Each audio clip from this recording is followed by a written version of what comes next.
Okay, it's time for another episode of Ginger Motors. Today we have the new to me Lexus GS430. My beloved gold GS400 was tragically hit and killed back in November, and as luck would have it, that same night I found this immaculate condition GS430 for sale locally and bought it like the next day, so that worked out great. But because I can't just leave anything alone, I'm going to make a new intake pipe for this car like I did for my old one, and I'll document that process here. This idea came from the second gen Lexus GS section on ClubLexus forums. You need a 3.5 inch to 3.5 inch, that's inside diameter, silicone elbow, 3.5 inch to 3 inch inside diameter silicone reducer, some Ace hardware, 3 inch inside diameter ABS pipe, and then this, for this generation of car, you only need one little vacuum fitting, and this is a 1/2 inch barb. Now to get it into the pipe, I just grabbed one of those 3/4 inch like flat looking shovel drill bit things, drilled a perfectly sized hole, so all you have to do is really just thread it carefully in, and the tension of the threads is enough to create a seal. You don't have to like apply gasket or anything. That's how I did it on my old one. It held up fantastic. Get some pipe clamps, a little extra PCV hose. If you're doing this on a second gen GS, then you'll also need a vacuum fitting for your evap system and one for your power steering idle up system. Those are both 1/4 inch. Here we obviously have the stock intake. The biggest issue I have, the whole reason I can justify doing this when I otherwise want to keep this car completely stock, is this resonator here that covers up all the ignition coils and the camshaft control solenoid oil, or OCV, oil control valve solenoid thing on that side of the motor. And those are the two most likely things you'll have to do if you have a roadside breakdowns.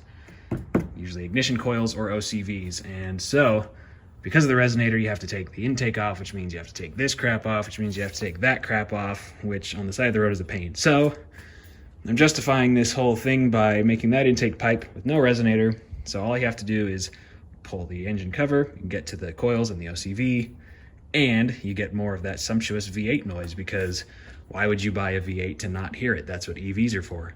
Okay, all the stock stuff is removed, including the PCV hose, you can see there. Now we have access to the oil control valve and all 4 coil packs. And look how big the resonator is on that. That's a lot of noise we don't get to hear. Now we're test fitting our silicone couplers. On this one, I have to take a little bit off the one side of it so it sits on the throttle body and lines up reasonably okay. With this one, it's going to hit the thermostat housing a little bit. I think that's okay. These are really robust. And it's just a little oversized on the throttle body itself, but that's not a problem once you get a hose clamp on it. You should get a nice durable clamp. And now the pipe de resistance is exactly 9 inches long. So that's how much of that stuff you'll need from Ace hardware.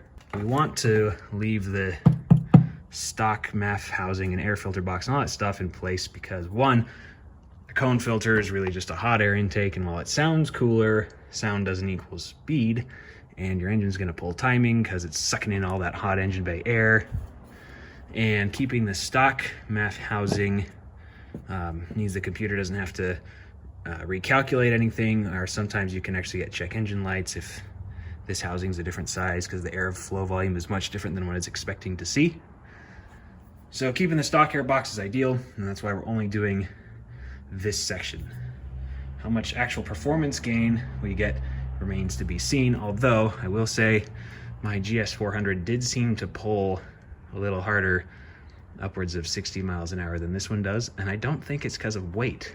As far as I can tell, these are within 100 pounds of each other, and this one has far superior gearing, so maybe that old intake pipe and the Tundra manifold mod really did something. Who knows?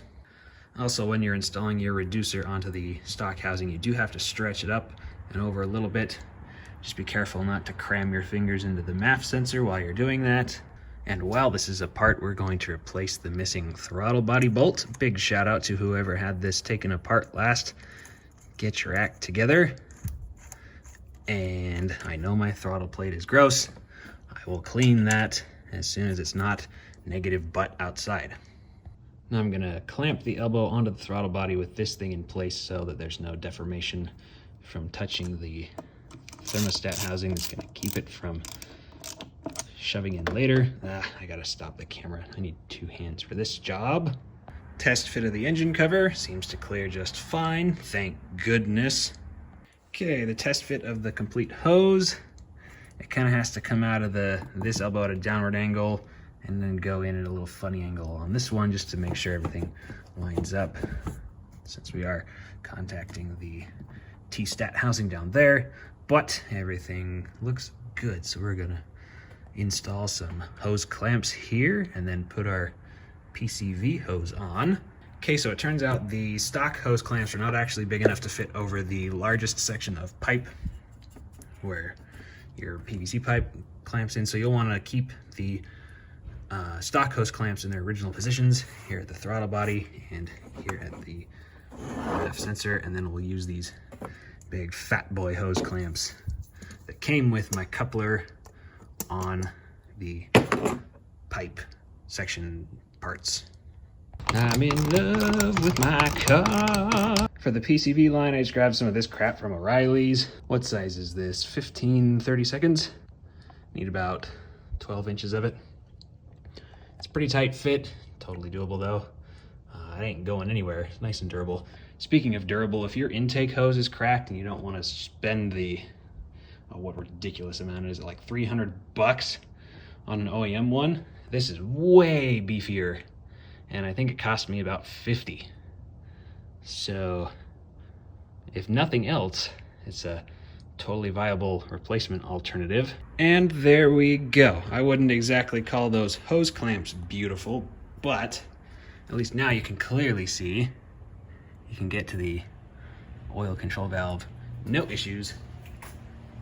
And now I'm going to replace all the stupid little plastic clips that broke while attempting to remove these panels. Well, it started and didn't blow up. So now we get to find out if there are any bro points from Sweet Gains. Just driving gently around town. Feels like maybe there's a hair more pickup at the very tip top of the throttle. Okay, coming up on our test circuit. Sport mode. Power mode.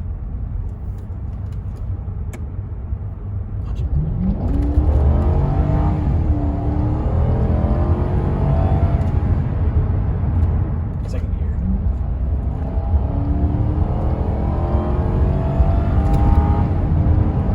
Maybe it does pull a little harder. It breathes just a little easier in the top end.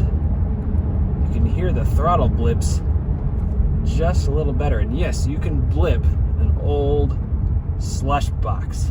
I spent a lot of time practicing this in my old GS430 with the E-shift buttons on the steering wheel.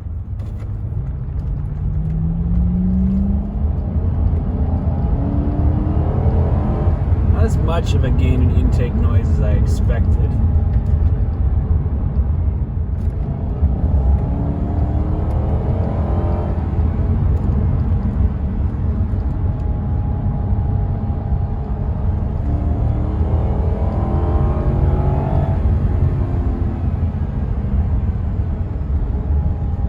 Fastest thing on earth, but it makes a fabulous sound.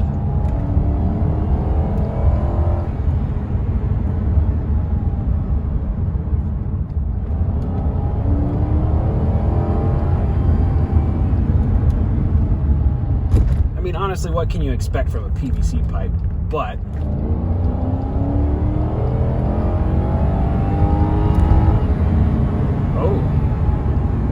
rev limiter doesn't kick in till about 65.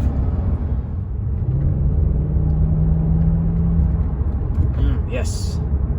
Okay, so that's where the money is. When it's in normal mode and less eager to downshift, hanging out around 2,000 RPM, open the throttle plate, and then you can hear it really start to rumble.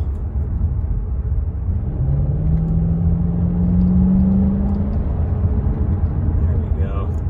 Managed to shave 2 mpg off my average in the space of about 2 minutes. It's pretty good.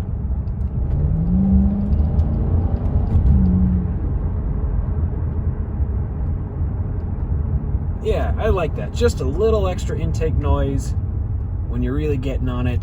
Same comfy, quiet ride otherwise.